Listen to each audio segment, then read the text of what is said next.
Alors bonjour et bienvenue dans cette vidéo. Nous allons voir comment créer une barre de navigation. Création d'une barre de navigation simple et classique en HTML et CSS. Comme dans la vidéo précédente, je vous ai promis que j'allais vous montrer comment est-ce que un développeur doit organiser son code afin de créer des blocs, de bien structurer son code. Comment est-ce qu'on fait pour créer une barre de navigation? Comment est-ce qu'on fait pour créer un formulaire? Comment est-ce qu'on fait pour créer un tableau responsif? Comment est-ce qu'on fait pour créer des box? Nous allons voir tout ça dans cette vidéo. Alors, nous allons commencer par la création d'une barre de navigation, tant pour moi. Donc, tout d'abord, nous allons créer le fichier index.html. Ensuite, nous allons utiliser un fichier externe CSS. Bon, nous allons d'abord mettre la syntaxe de base du fichier HTML. Ici, je vais appeler mon fichier, je vais appeler ça barre. Voilà, c'est la barre de navigation. Et là, je vais créer un fichier CSS là. Je vais appeler ça style.css. Voilà. Là, je vais appeler mon fichier CSS de la balise ligne, comme nous avons vu dans les vidéos précédentes. J'appelle le fichier CSS, voilà, comme ceci. Voilà. Je peux enregistrer, je peux y démarrer mon projet dans le navigateur. Voilà, Open Live Server.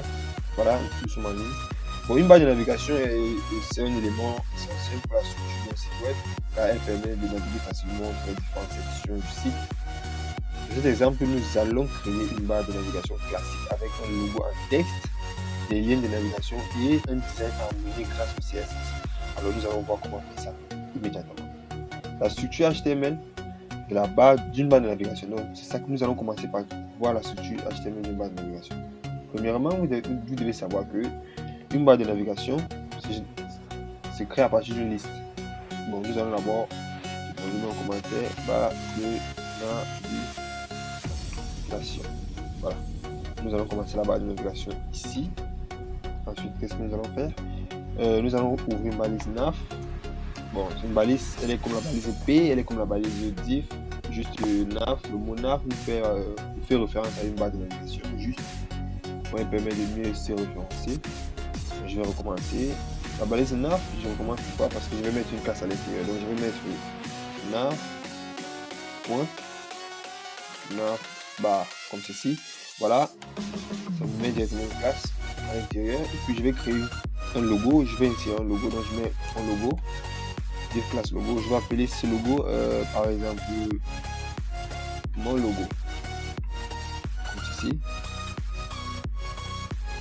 Ensuite, après mon logo, qu'est-ce que je vais faire? Je vais créer une liste UL. Ouais, voilà, liste UL. Bon, je vais mettre une classe à l'intérieur de ma liste. Je vais mettre UL donc point navlink par exemple. Voilà, navlink. Puis je valide. Dans ma liste UL, nous allons mettre les éléments de la liste. On commence par la LI qui est un élément, et à l'intérieur de la liste, étant donné que je vous ai dit qu'une barre de navigation c'est une liste, et une barre de navigation en fait elle contient des liens.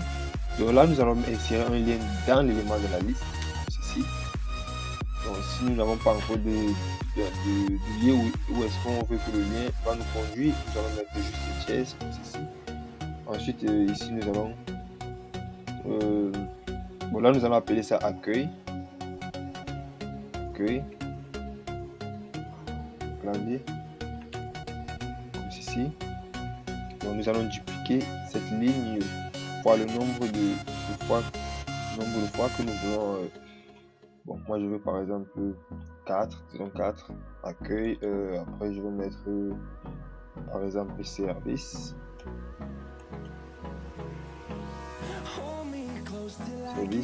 Ici je mets à propos. Et ici je mets contact. Bon voilà.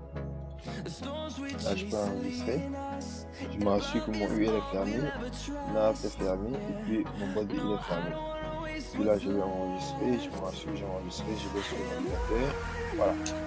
Donc voilà à quoi ressemble notre barre de navigation. C'est une liste. Quand vous créez une liste par défaut, voilà, elle est numérotée, elle est structurée.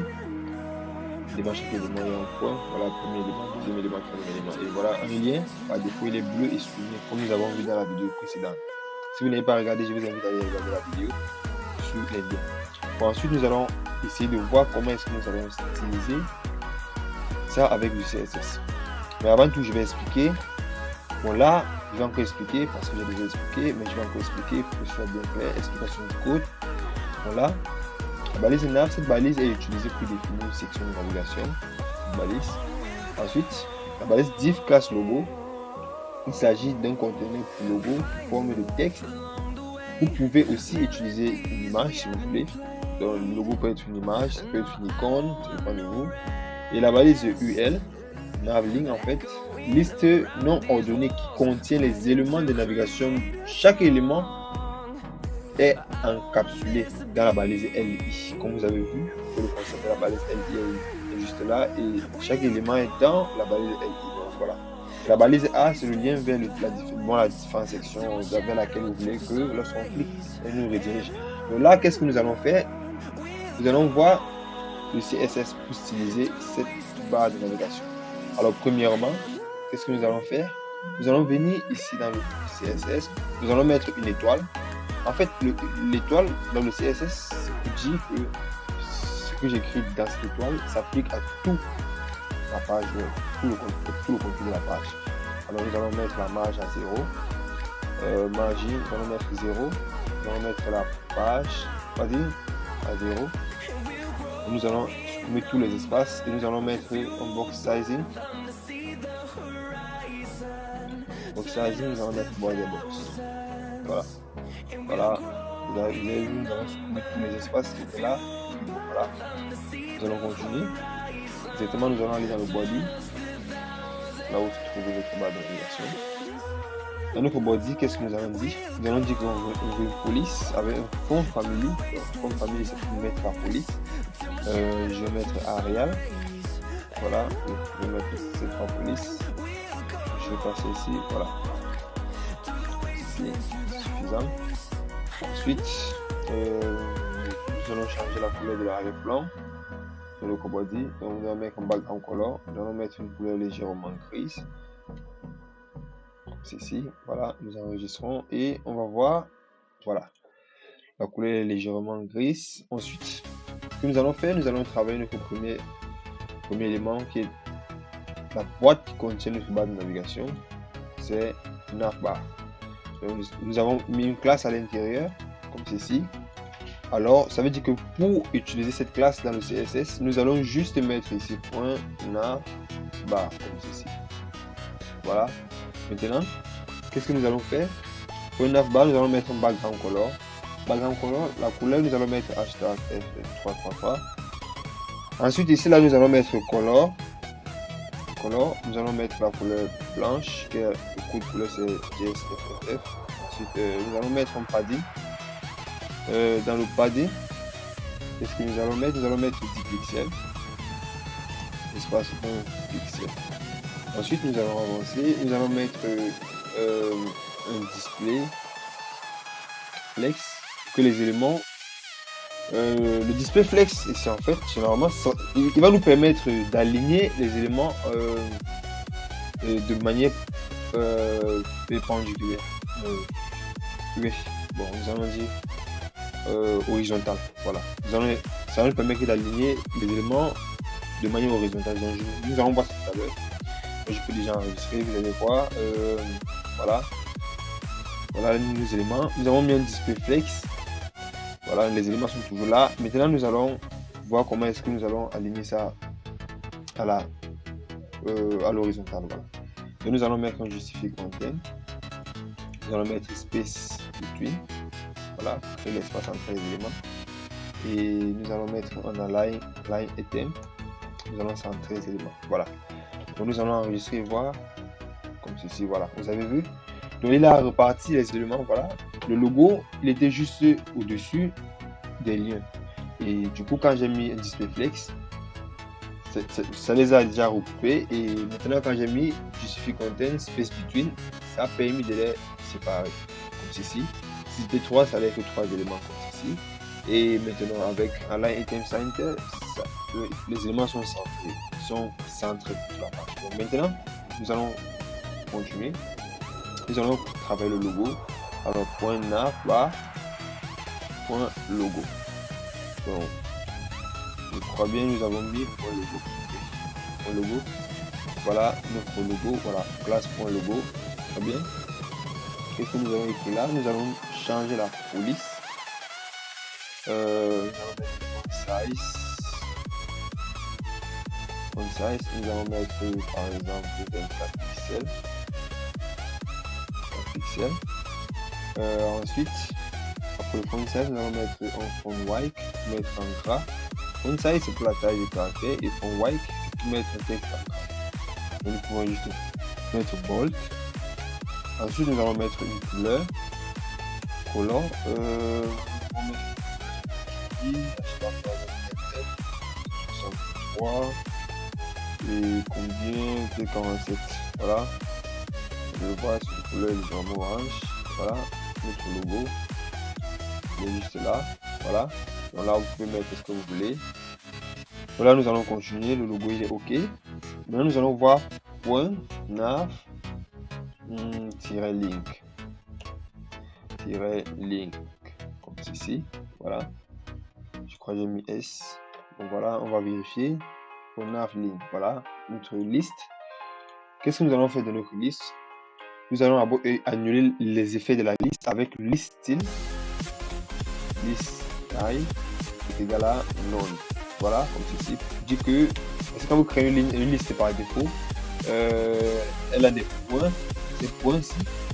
Donc quand nous mettons list style none, si vous voyez, si j'enregistre, les points ils vont disparaître. Voilà, ils ont disparu. Maintenant, nous allons continuer. Nous allons mettre un display flex. Voilà, toujours pour nous permettre, parce que nous voulons aligner ça de manière horizontale. Voilà, vous avez vu, nous avons mis un display flex. Maintenant, nous avons fini avec la liste. Maintenant, nous allons aller chercher l'élément de la liste parce que chaque lien se trouve dans un élément de la liste. Qu'est-ce que nous allons faire? C'est très simple, les amis. Nous allons venir ici. Nous allons mettre au point nav link. Et l'élément de la liste est LI, tout simplement, comme ceci. Dans l'élément de la liste, comment est-ce que nous allons faire? Nous allons juste créer une marge. Alors, nous allons mettre margin. La marge sera très simple, de 0 à 15 pixels. On enregistre. Et puis voilà. Nous avons créé de l'espace. Vous pouvez créer plus d'espace que ça. Mais bon, pour moi c'est suffisant. Maintenant, vous avez remarqué que nous avons une liste globale. Nous avons l'élément de la liste. Et dans l'élément de la liste, nous avons la balise A. Alors, la balise A, c'est ça qui rend le lien bleu. Alors, ce que nous allons faire, c'est que nous allons venir. Nous allons poursuivre par notre balise A. Nous allons dire point nav link A. Qu'est-ce que nous allons écrire à l'intérieur?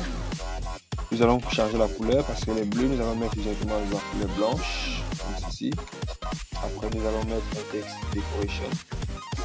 Dans le texte decoration, nous allons mettre nom. Parce que quand vous créez un lien par défaut, il est bleu et il est souligné. Avec le texte decoration, vous allez voir, tout ça va s'annuler. Voilà, tout est parti. Nous avons annulé la décoration en fait. Maintenant, nous allons mettre un font size pour la taille de la police. Nous allons mettre par exemple 18 pixels. Ensuite, nous allons mettre une transition. Dans la transition, nous allons mettre color. Nous allons mettre color. Dans la couleur, en fait, nous précisons que la transition, c'est la transition de la couleur en fait. Donc, c'est la couleur qui va changer. Et nous allons mettre is in out en entrée et en sortie. Ensuite, généralement, quand vous allez utiliser cette propriété transition, ça veut dire qu'en dessous, c'est la même balise que vous allez indexer, juste avec un effet. Par exemple, ici, moi, l'effet que je vais mettre, c'est le cover. Qu'est-ce qui se passe quand la souris, la souris survole le lien, nous allons changer la couleur juste comme ceci. Nous allons mettre une couleur ici, FF par exemple, 63, 47. Voilà. 63, 42, 7. De manière que la couleur sera harmonieuse avec le logo. Alors voilà, nous allons tester. Voilà, si je mets la souris, vous voyez, voilà notre barre de navigation. Donc voilà, vous avez créé une barre de navigation en quelques minutes. Et en HTML et avec du CSS classique. Alors nous allons un peu expliquer. Le navbar, vous avez vu, nous avons stylisé le navbar. Nous avons d'abord annulé la marge, la page, tout le document. Nous avons changé la police. Nous avons mis un arrière-plan. Maintenant, nous avons essayé de centrer et de séparer les éléments. Nous avons choisi le logo et les liens. Ensuite, nous avons arrangé le logo. Nous avons stylisé le logo. Maintenant ici, pour la barre de navigation, première des choses, c'est quoi? Il fallait travailler la liste globale et l'afficher en bloc, en flex, de manière que nous pouvons la rendre horizontale. Ensuite, qu'est-ce que nous avons fait? Nous avons créé une marge qui a été horizontale pour séparer chaque lien. Ensuite, nous avons annulé les effets des liens et de la liste. Puis nous avons mis juste les effets hover. Donc vous voyez, c'est très simple de créer une barre de navigation en HTML. Rien n'est compliqué, c'est juste un processus, vous devez comprendre pour pouvoir avancer. Alors, si vous avez aimé la vidéo, n'hésitez pas à me laisser un cœur, des commentaires. Et si vous avez des questions, n'hésitez pas à me poser des questions en commentaire. Alors, merci.